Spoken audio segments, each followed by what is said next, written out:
What we're going to do is look at a very important subject in Scripture: relationships, husbands and wives, romance. And the way I want to look at getting it right from a biblical perspective is to take an example of what was really wrong on steroids. This relationship was so bad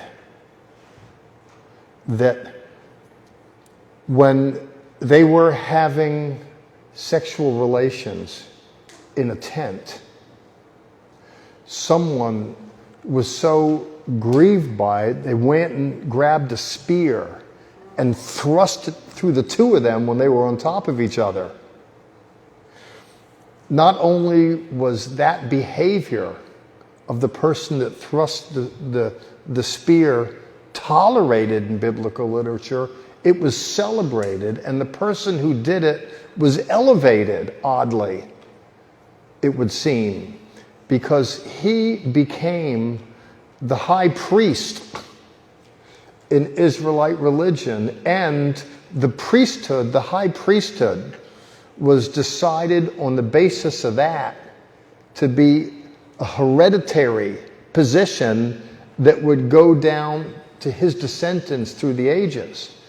And what that does, of course, is it seems so odd, someone who immediately mobilizes their energies and shish kebabs these two people when I don't want to call it making love, I'll just call it having sex. What he does is he summarily, that is immediately, executes them. One wouldn't think that someone would be rewarded by a ministerial position, never mind the Pope in the Older Testament economy, the lead position. It is so odd.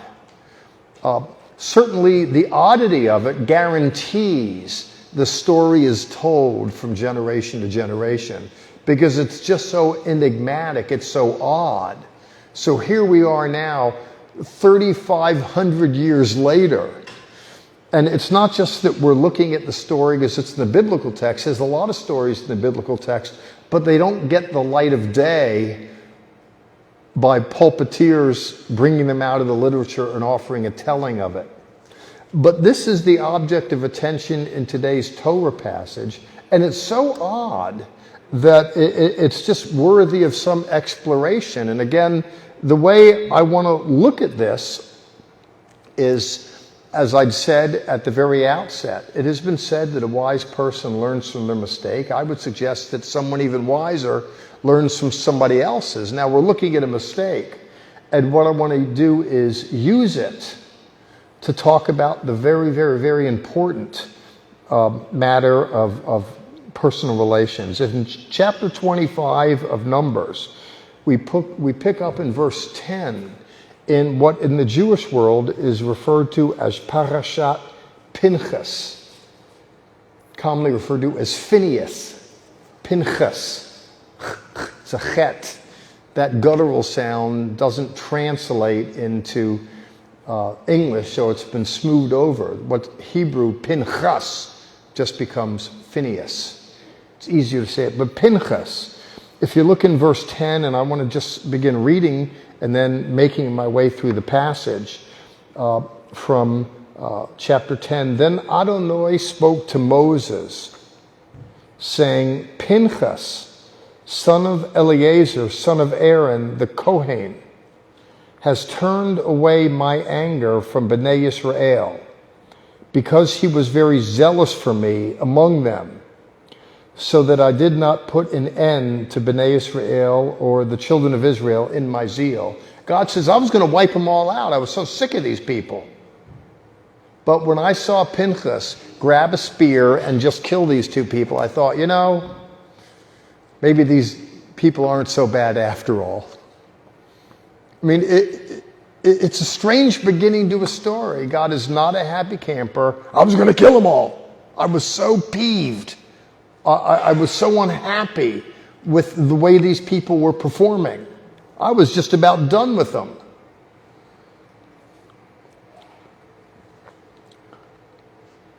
In verse 12, so now say, see, I am making with him a covenant of shalom, a covenant of peace. It will be for him and his descendants after him a covenant of an everlasting priesthood, because he was zealous for his God and atoned for Bnei Israel, the sons of Israel. He made atonement for the sons of Israel. The last time I thought on the Day of Atonement, the way you made atonement is you got yourself a spotless animal, and the high priest went and took it into the sanctuary and sprinkled the blood. That's the last time I checked on the Day of Atonement, but that was Leviticus. We're in Numbers now. And he says, look, Pinchas, what he did is, by virtue of the fact that he summarily executed these two, he says that's going to serve as an atonement for Israel. Now, what's going on here? Let's unpack further. In verse 14, the name of the Israelite man killed with the Midianite woman was Zimri, son of Salu, a prince, a Simeonite, ancestral household. So the male half, it takes two to tango. The male half was a prince. He was an elite. He wasn't a plebeian. He wasn't a commoner, we're told. He came from a prestigious family in a prestigious tribe. The name of the executed Midianite woman, now we're told twice that she's a Midianite woman. Now, I'll go back and revisit that. Is there something problematic about a Hebrew male copulating with the Midianite woman? What you're looking at here is a mixed relationship. You're looking at, they're not from the same tribe. They're of different ilk. Now, there's this male who's a princely male. The woman, the name of the executed Midianite woman was Cosbi, daughter of Zur. He was a tribal head of an ancestral house in Midian. Now, if you look at Midian, it's not a Hebrew tribe. You have the Midianites, you have Ammonites, Moabites, different peoples of the East, what we'd refer to, generally speaking, as Arab peoples. Now what happens, here's a guy, a male, who's something of a prestigious male in the Hebrew world. What he's doing is he has a relationship with a woman who is not a Hebrew woman. She is a Midianite. What happens is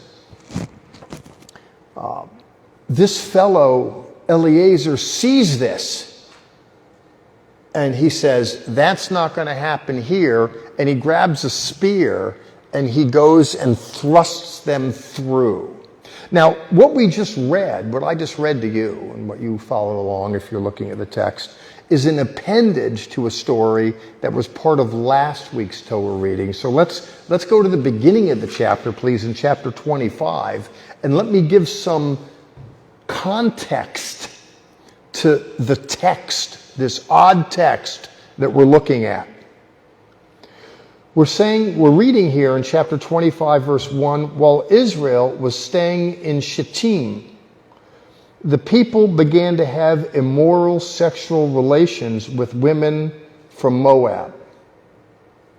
Now, if you wanted to go back a few chapters and read up to 25, you'd see we're right at the end of the wilderness journey, right at the end of it.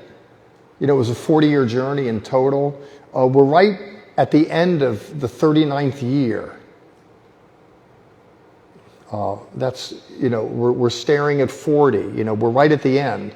Now, what we're told in the chapters leading up to this is that as the Israelites are making their way eastward and northward through what would be Saudi Arabia, the northwest tip today, and what would be Jordan today, as they're making their way up, these various peoples came out to war against them.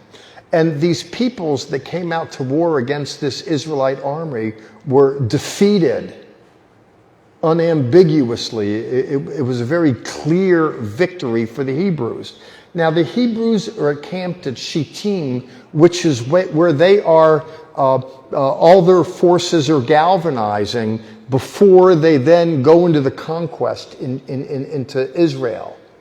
They're going to leave there and make their way to Jericho and begin the conquest with Joshua later on.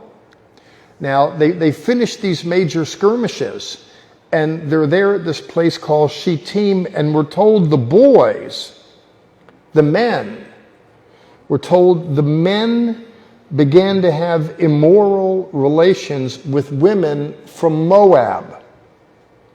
Then they invited the people to the sacrifices of their gods. So the people were eating and bowing down before their gods. When Israel became bound to Baal of Peor, the anger of the Lord grew hot against Israel. Now, the context of this is you're having a camp. Now, numbers the amount of soldiers. We're looking at 600 plus thousand elsewhere in the literature at the end of the wilderness trek. Now they're there, and we're told that they began, what we're told in the literature, they began to get into immoral relations with foreign women. This then led to those women inviting the people to sacrifice to their gods, and then the Hebrew boys doing so. We're told the people were eating and bowing down before their gods. So there's a relationship that's unacceptable. These people don't belong to our tribe. It's not our religion. You hop in bed with that, literally, and it has a certain kind of allure. Now, I've said, and you've heard me say it if you've been around me, and I've raised boys. I can spend 18 years to raise a boy. The wrong girl can undo that in 18 seconds. That just the power of that allure, that desire, whatever, that it's almost like people chuck their brains just because of the intoxication of the prospects of a relationship, what they get from it emotionally, socially, physically, and the desire is so strong, people just run after the embrace. It's extremely strong. When I courted Barry for 9 months, I was stoned every day. I mean, there's just just Barry-wana, not marijuana. It's just, and not only that, really, for 3 or 4 years afterwards, I don't want to just say it's all died, but the point is I was in another world.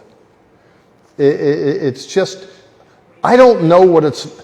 I know some people, their relationships are so bad as they make their way through life, their internal mechanisms are hampered by doubt and chagrin and tension.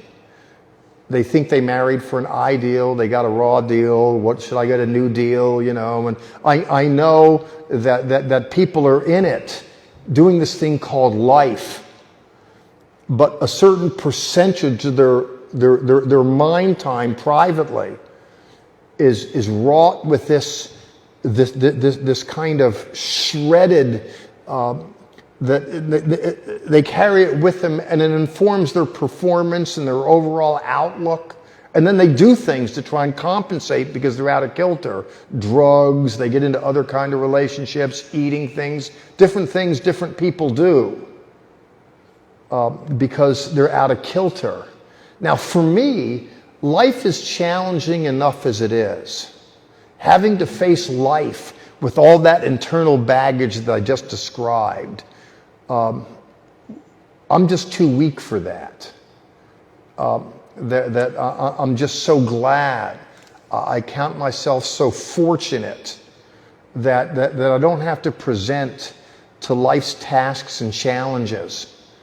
Well, internally, I'm just kind of getting beat up because I'm in a relationship that's bad. Do you know that no relationship is better than a bad relationship?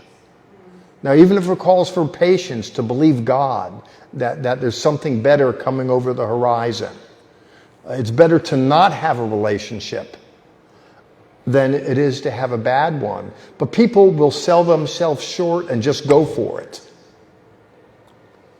Well, what happens here, you get in the wrong relationship. I mean, in this sense here, you have these Hebrew boys, and there's a covenant, there's a way of being, there's scripture, there's all that. But if they're with a woman who doesn't share those values, guess what? The kids aren't going to pick them up. The hand that rocks the cradle rules the world. St. Francis Xavier said, give me your kids for the first 7 years of their life. Anybody can have them afterward. That stuff is so formulative. And now I've raised boys, so it's easier for me just to keep the genders here. You just hop in bed with the wrong kind of woman.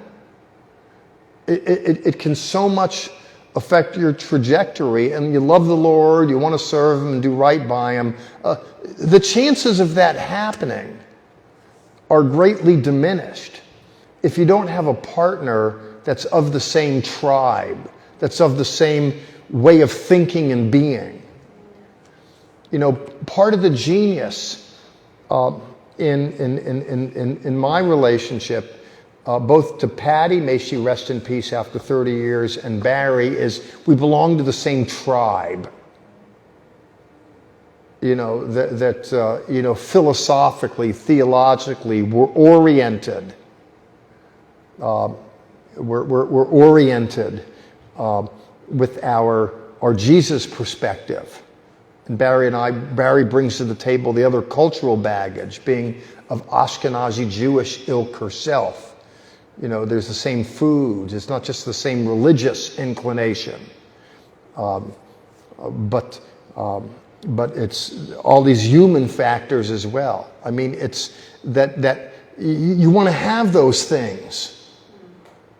Not that things are perfect. I mean, we certainly do have differences.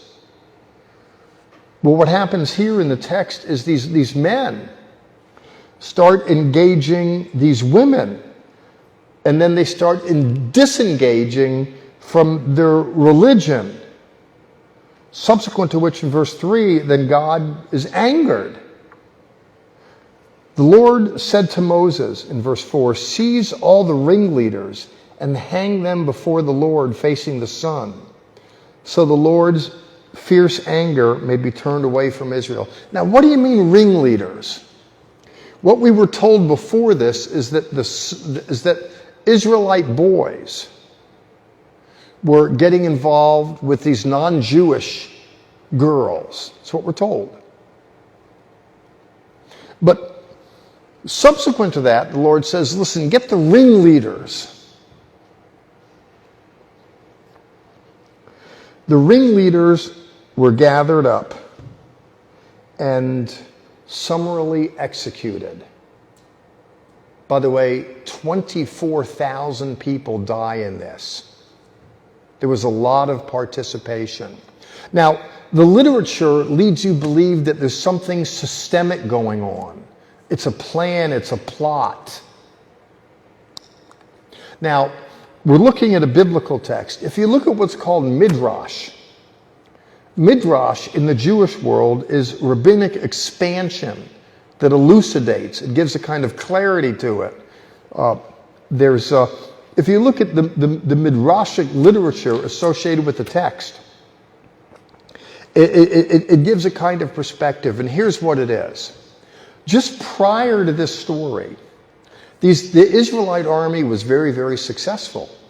And there was this king, his name was Balak, who hired this fellow Balaam to come and curse the Hebrews. And Balaam the prophet wouldn't do it. He says, I can't curse them. I can't, with a spell, with an incantation, I can't cause God to withdraw His favor from them with an incantation. But he says, here's what I can do. I can't get their God to take their eyes off of them. But if I can get them to take their eyes off of God and get God angry with them, then he'll withdraw his protection from them. Then you can defeat them. So what the Midianites did, instead of sending their young soldier males into battle, if you figure who usually fights armies? I mean, you go over to, the Ukraine today, the Soviet army. I mean, you'll have colonels and generals that are my age, but a lot of these are 18, 19-year-old, 20-year-old boys, really. But what happens is the Midianites here, they don't send the young boys into battle to defeat the Hebrews. They'd learned previously it's not working. What they did is they sent their girls. Go flirt with them. Go seduce them. So the boys are there in the camp, and the Midrash talks about the girls that come, and girls, you can talk to guys in a certain way and look a certain way, and maybe the neckline can be a little lower, the hemline can be a little higher. This is the way you talk, and what happens is it doesn't take much. It doesn't take much, and these boys, Now, they start getting interested in people that aren't from the tribe. Now, what's interesting, it's not like these women are Scandinavians with blonde hair and what have you, and these Hebrew boys are saying, "Man, I've never seen anything like that before." No, because they're Arab women, they're Semitic women, their physical characteristics are the same as the Hebrew women.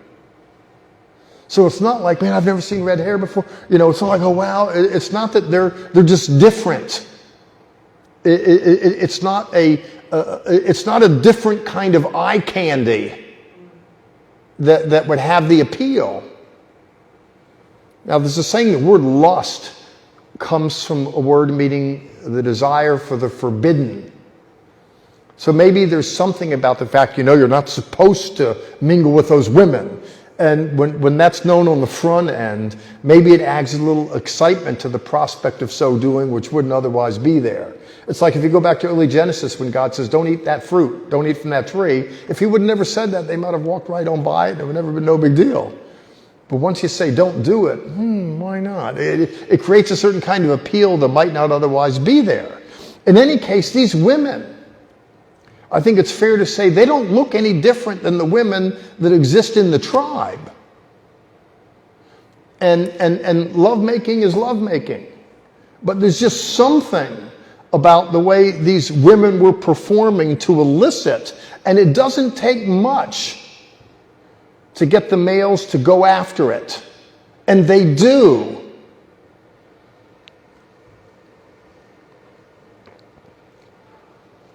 It's a plan. There's the regional kings want to defeat these Hebrews. Well, you can't defeat them. Their God is supporting them. Well, get their God to stop supporting them. Let them turn away from God. And you know what? It's relationship stuff that can do it. The allure is so strong. If someone's single, and even if someone's married, the impulses to look in other directions doesn't go away. I thought it would, by the way. I remember when I was young, I heard men that were married, younger married men, that, once you're married, because then you have an outlet and what have you. Once you're married, then I always thought, well, I guess these things that are causing tension in me right now, that those are going to be resolved when I get married. But then I learned, no, there still is the wanderlust. It doesn't go away entirely. It's the males of the species are susceptible. It can bring ruin. Now what happens is here, the situation is found out, and judgment is being executed in verse 4. If you look in verse 5, Moses says to the judges of Israel, "Each one of you kill your men who have been joining themselves to Baal of Peor." So there was a mandate that went forth. It was explicit that those that are doing this should be summarily executed. It seems a rather harsh punishment. But when you read on, against that backdrop, when, already ringleaders in this were killed, and the judges were already told to go and exact judgment. In verse 6, then behold, a man from Bnei Israel came and brought a Midianite woman to his brothers before the eyes of Moses and the whole assembly of the children of Israel, while they were weeping at the entrance of the tent of meeting. Now what happens is, this judgment is already in place, where people are being executed because of this sexual impropriety. And while that's happening, and there's a natural kind of grief with death, it's best that I don't do it. My phone was vibrating that today, just before I left my office, a police captain came to see me, distraught, because he had found out today that his partner died, 45 years old. And his partner who died was a graduate from one of my academy campuses that I superintend. Now, I wasn't in charge of it when he graduated, but I was an instructor of his. He's a graduate of our academy, and he serves within my department, within the Dallas system. And so I was in conversation with the assistant chief. Hey, do you need a chaplain? And then he told me that they have 3 chaplains, and why? And I said, well, if you didn't, So, I was kind of going back and forth with that a little just before I came up here. In fact, when I took my phone out, there was a message from him, the chief that's here on the phone, I haven't responded to yet. When there's a death, there's a natural kind of grief. Multiply that times 20,000. Just think of the magnitude. And against the backdrop, think of the chutzpah. Chutzpah is a Yiddish word for guts. Think of the boldness, the arrogance. What happens is people are dying, they're being executed. But there's someone, according to the text here, this fella, in verse 5, they're told to execute. In verse 6, a man from Bnei Israel, from the sons of Israel, came and brought a Midianite woman before the eyes of Moses and the whole assembly. While this is happening, he just traipses into the camp with his girlfriend on his arm. And they go into his tent. They go into his tent. They're not going into the tent to watch Oprah Winfrey. What are they going in the tent for? But the point is against this backdrop, they're so brazen.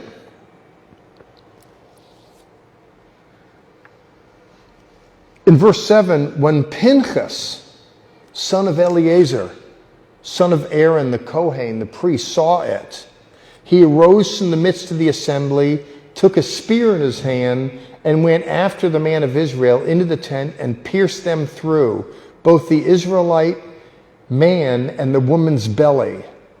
Then the plague among the sons of Israel was stopped. However, 24,000 were dead because of the plague.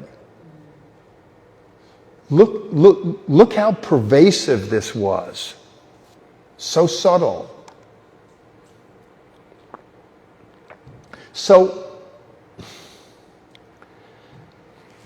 we're told then to look again at verse 10. The Lord spoke to Moses subsequent to all this now.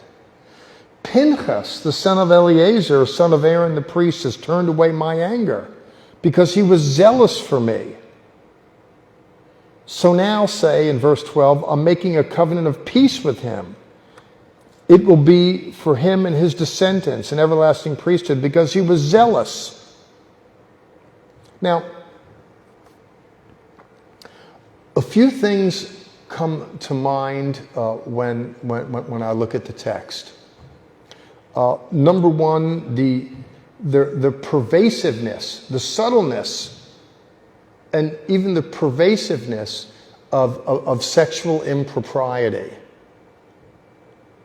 You know, if the devil has a toolbox, this is one of the wrenches that he uses the most. It's one of the wrenches that he uses the most, and it's been like that from time immemorial. And here we're looking at boys, we're told, that got in the wrong relationships with the wrong kind of girls, and that's adjudged to be problematic. It just can mess up so many things. But it can go the other way around as well. There can be a girl that kind of hops in bed with the wrong kind of guy. And I'll tell you where I've seen that and how I've seen that. Now, I'm kind of like a freak in that I have a number of jobs, a number of professions, some of which don't make sense because they seem so contradictory, but one of which is for 32 years now, I've served as a Bible college and seminary professor. Now, as a Bible college professor, I get undergraduate students.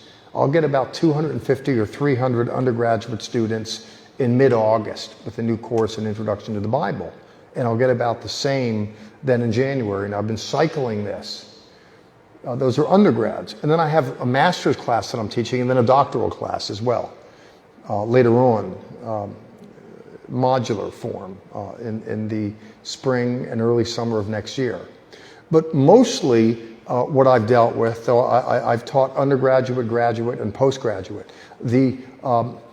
Mostly with undergraduates, I'm looking at an age bracket where I'm dealing with young men and young women that are somewhere between the ages of 18 and 28 years of age, let's say, or 18 and 23 or something.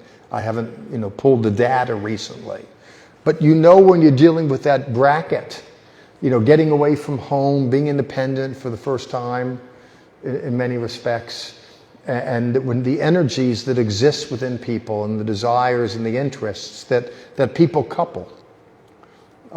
Now, because I've taught at a Bible college and a seminary, though you do have aberrations where people trail off and they go a little too far when they get together. It turns out not to be just dinner, though that can happen and it does happen. For the most part, the culture, because it's a Bible college, the culture is more about, listen, let's look to Jesus. You got here for the first year, put your eyes on the Lord and focus on cultivating that relationship. Girls, don't look too much at the guys. Guys, not the girls, just kind of focus on this and your studies. That's the culture. Plus, the net result is because people socialize in a Christian Bible college atmosphere, the males are more predisposed to treat the females in public conversation as sisters.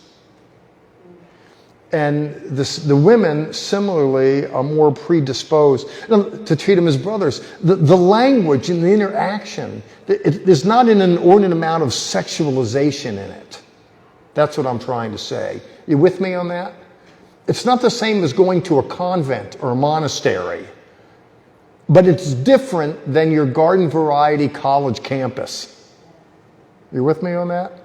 Now, so what happens, there's a girl, she's there, and all the brothers are interacting with her like a sister. But then she goes to work. She gets a job at Starbucks. People need to come up with extra money. And then she, she's there. She's 19 years old, and there's a guy there. Hey, how you doing? You look I really like your hair that way. Oh, that dress. Did anyone ever tell you were so attractive? Now, his relationship, his conversation isn't bounded by Christian conventions. It's not that he's being wicked, he's just being a guy. And he doesn't bother himself with seeking the Lord's will for a relationship. For him, I'll just go out and date 20 girls and sleep around, and when I think I hit pay dirt, I'll let her know.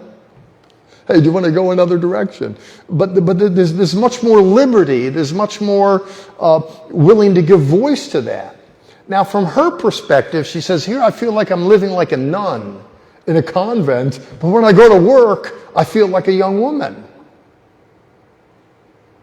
Now, in her mind, she's not wicked, but that kind of social interaction can have a certain draw on her because it speaks to impulses that resonate within her.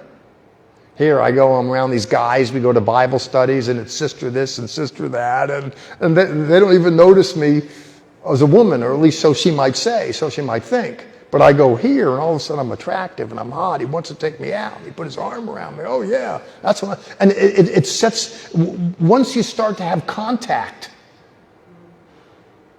just touch. Well, first there's words that touch. There's facial expressions that touch. But then once you have physical contact, I'm not even talking about a kiss yet. Once you have contact, it elicits energies within a person. Now, which is one of the reasons why I think it's very important before people get married, they should not have sexual contact.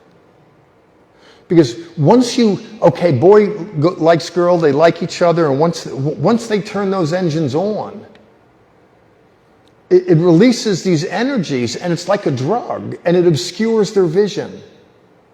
You know, when they get married, they're in it a year later, a year and a half later, and she goes, oh my God, I didn't realize it about him. Or, oh my God, I didn't realize that about her. That's right, because you were stoned. You know, if you're drunk, if you drink, don't be surprised if you miss a lot of things in the environment. Because your mind, you're inebriated, you're intoxicated by something. I mean, if you look at the book Shir HaShirim, Song of Songs, it says on a few occasions, don't stir up love before the time. Don't stir up love before the season. There certainly is a way to express physicality, but there shouldn't be sexual contact without a contract. The way I put it, there needs to be a contract in place because one is not entitled to the pleasures unless there's something in place to take care of the treasures, that which naturally comes from the fruit of that union. A kind of social contract in order to provide stability for the generation to come. Then someone's not at a place where, well, I didn't know if I wanted this, do I abort, do I this, do I that, or, you know, and then maybe do I get married now because I'm pregnant, and, you know, and it just because someone couldn't wait, just because of the desire. Well, here it's interesting that this is the major problem that's noted. The wilderness trek. That these people are going to go to war, but before they go to war, they suffer a defeat where there's 24,000 dead male soldiers. 24,000 dead. 24,000 dead. That's the World Trade Tower, death toll times 8. You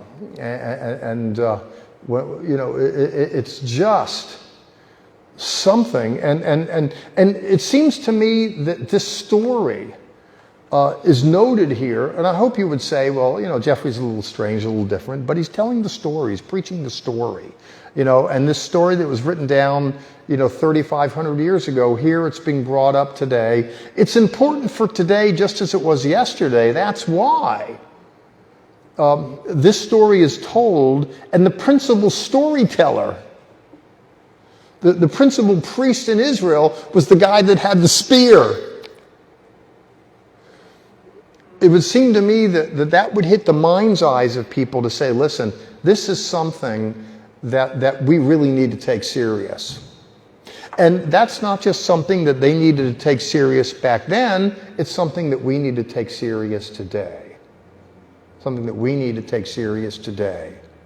And so it is here we see that judgment was meted out. Now, I know and I'll say this as I'm putting the landing gear down, the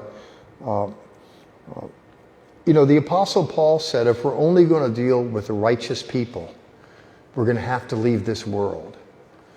I don't make it my business to go regulate people's sexual conduct. Sometime back, I interviewed someone, which I normally don't do anymore. I have the rank and title of commander. I have 3 campuses, and I have 3 lieutenants, each of which, among other things, their responsibility for those campuses to vet applicants to be police officers. But there was just something in this initial application that I told my secretary months ago. If he ever does come this way, I want to talk to him personally. Because there was a situation in the military where he was honorably discharged in the general discharge. But when I looked at the reentry code, he would need a waiver. When I'm looking at the paperwork, he was generally honorably discharged. But if he wanted to come back into the military, he would need to get a waiver. So you know something happened there. Now, when I looked at the paperwork, and I've learned to read this, when he was discharged from the military, what happened is there was an allegation of a sexual impropriety. And it was never adjudicated in court. But the Army gives the senior officer at a base, gives the person who has command the opportunity to make an administrative decision. It's not the same as guilt, but what happens is that he was found wanting, administratively transferred to another base, and then eventually put out of the Army. He was never tried for the offense, but they decided just to do that administratively. Now, I live in a world where everyone is innocent until proven guilty, and whatever happened, this man never had the opportunity to tell his story, to let it see the light of day. I wanted to find out what happened. I don't want to make decisions based on what I see on paper. Just like I think you shouldn't make decisions about things based on a text message or an email. Things are not always clear in sound bites. It's important to be able to experience the person. You understand what I'm saying with that? We need more. Well, I kind of got some sense of it when he came into my office, and I realized this fellow is a flaming homosexual. And when I noticed that just from the time I went out to the reception room, and he was the guy to see me, and we walked, okay, if you will, just my office is just down the hall to the right, and he walked to the right. I mean, I knew it within a few seconds. I knew it. I certainly suspected it. He wasn't wearing a dress. But so I said, look, the reason I want to talk to you is, I believe that everyone is innocent until proven guilty. I looked at your paperwork and I saw some anomalies there, but rather than make decisions that affect someone's life, because obviously you want to be a police officer, rather than just make decisions, I think it's fair for me to hear from and experience people. Do you want to tell me what happened there? He said, yes. He said, I am and was openly homosexual. And there was a male there who alleged that I made a pass at him. And he filed a complaint. And I wanted to have a day in court. I got a lawyer. He construed me as making an advance. He says, I wasn't doing that, interested in doing that. But, I'm gay and I'm openly gay, and there are people that don't like that. And he took issue with me, and maybe it offended, just what I am, offended some of the sensibilities of the base commander, or they think, or whatever. But they wound up just kind of pushing me out of the military. Now, let me ask you a question. Should I make someone's sexual preference some kind of basis for who I decide to give entrance into a police academy?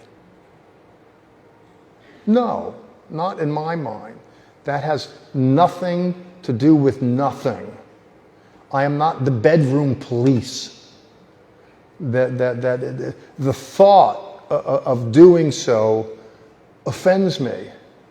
My position with him was, not only did I give him permission to advance in the process moving forward, not only did I do that, I explained to him that this is just an initial thing. I'm going to have to give you over to so-and-so, and then they'll do the vetting process, the fuller background. But I'm saying if this is all we're looking at, I'm putting notes on the file that I don't want this to be a deal killer for you. Well, I don't know, because I'm gay, and, I go into police department, and maybe some aren't going to want me there because I'm gay. I says that's probably going to happen. But maybe someone is going to want you precisely because you're gay. Why is that? He was stunned. I said, because in policing today, we want police departments to be multicultural. That is to say, different people from different backgrounds, from different, different genders, men and women. And because the police department, if it's going to serve the community, it should reflect the community and not just be a good old boys club of white males. It should reflect the community. And I said, well, it could be that as you make application, once you finish with the academy, on the assumption that you get into the academy, and all I'm telling you right now is that I'm not making this an exclusion, what you've told me. But on the assumption you make it through the academy, subsequent to which then you can decide which of a number of directions you want to go, it could be that you will get turned away. Someone else might say, what we want in our police department is we want we want to be more multicultural. And so there's a place for him in that world. Now, I said all that to say this, that it's not my job to decide these things in the world at large.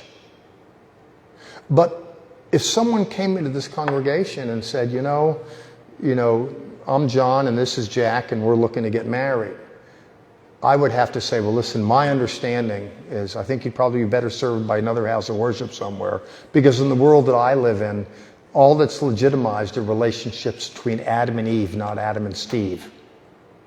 And I would have to, differentiate, because here I work with this kind of contract. Here, with these principles.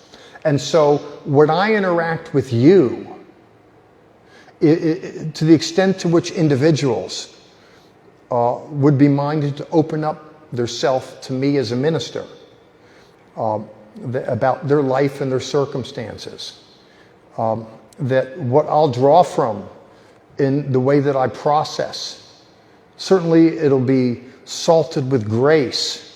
But I want to approach congregants and people within this world with an open Bible. Even if we're sitting down having coffee somewhere and I don't have a Bible open in front of me, I can assure you I'm working from biblical processes in order to look to discern, at least if you're looking for my opinion, about what about him, what about her, what about this. And that's all I'll ever do is give you an opinion. I won't poke you and push or manipulate, and someone can feel free to disagree with me, but I will look to come from a biblical perspective. I said all this to say that as you look to your own personal business within your webs of relationships, your most intimate relationships, partners for love, other relationships, associations, congregational associations, my encouragement would be to keep that within biblical vision, within the realm of biblical vision. Don't depart from that. What happens here is these people departed from it. And I believe that Torah would have us to be reminded that we do well to not do that. All that said, it's easier for me to say than it might be for some to hear, because I am just so blessed in marriage Well, Seif, it's easy for you to say, look what you got. Beautiful inside and out. And that's true. I posted a picture on Facebook today, black and white, that was taken not all that long ago. And it's Barry and I sitting next to each other. There's an open Bible, and she's just kind of pointing to the Bible, and I'm just holding on to her, looking like a lost puppy. And that's exactly, to me, that's kind of like emblematic of me and life. That is, in so many ways, I think spiritually, she's the real zealous, she's the real strength in so many ways, the backbone. Just such a blessing in a human frame. And she's there, and I'm just kind of holding on to her. Now, I don't want to say that I don't have any religion, that I just drive everything because I'm plugged into her. But in so many ways, she's quite the spark plug. What you want to do is you want to be in a relationship where you're mutually encouraged by each other's faith. That's what Paul said. Maybe mutually encouraged. You're going to be different, but you want to be able to encourage each other. And you want to find a partner that'll bring that to the table. Arguably, that's going to be the most important thing in the mix. And why is that? Because that exchange of faith and biblical vision, back and forth, that exchange, children are coming to the world. And the kids want to experience that in the house, in the den, in the car, the conversation, the orientation. They want to experience that. It's tragic. We have families today, people that go to church, but the only religion they have is when they get to the place, they spend an hour and a half in the church on a Sunday morning. That's the only religion. They don't talk about it. There's nothing. It's just, life is just something else. But you want to be able to have a relationship where you're encouraged by each other's faith. And if someone doesn't have any, or if it's a wrong faith, or if it's a dangerous, if it's a turnaround faith, a turnaway faith, that can absorb you away and just wreck it for the children. I hope you derive something from this. I'm all finished sharing it. May the Lord bless the ministry of the word. Father, we come before you and we bless your name and thank you for this time together and these good people that afford me the opportunity to open up biblical literature and share. I pray that we can find value in it, and I ask this in Yeshua's name, in Jesus' name. Amen. Susan, why don't you come and finish us up here, and we'll take the Lord's Supper together, and et cetera.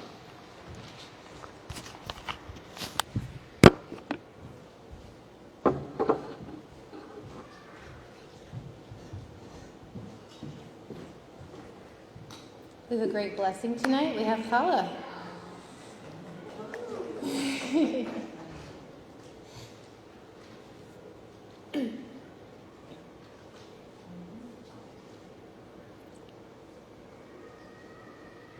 As we get this passed out, do you guys have any announcements?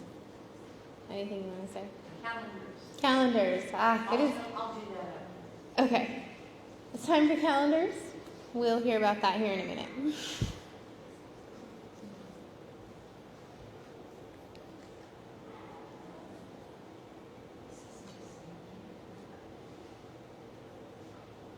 It's going to be sweet challah tonight. Be prepared to lick your fingers.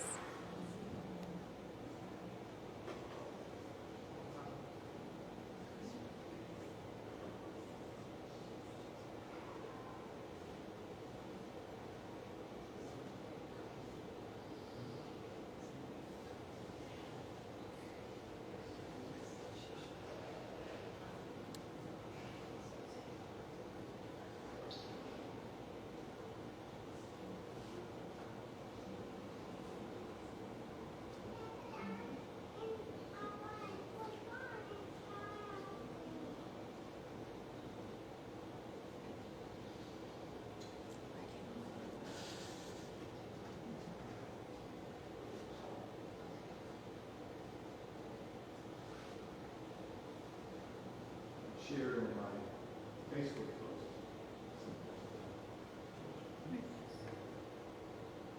A man, good wife, and faith, and just about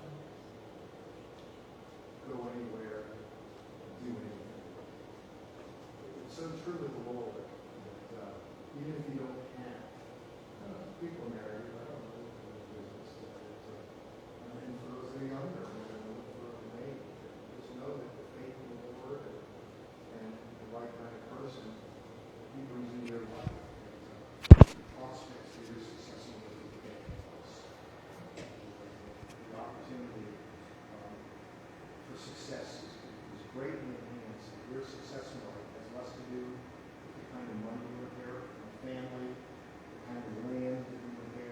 business you can have, success in life is so much predicated on that which Susan's doing minus your results. It really is a life changer. So,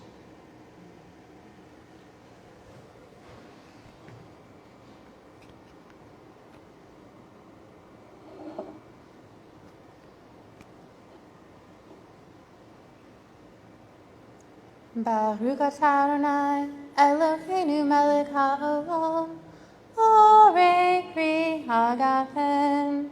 Amen.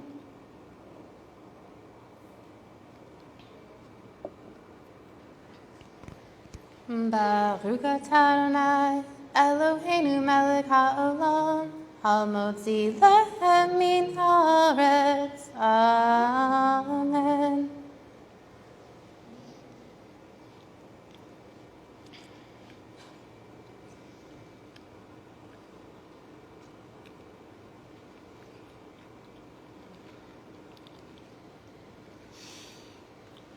Would you like to?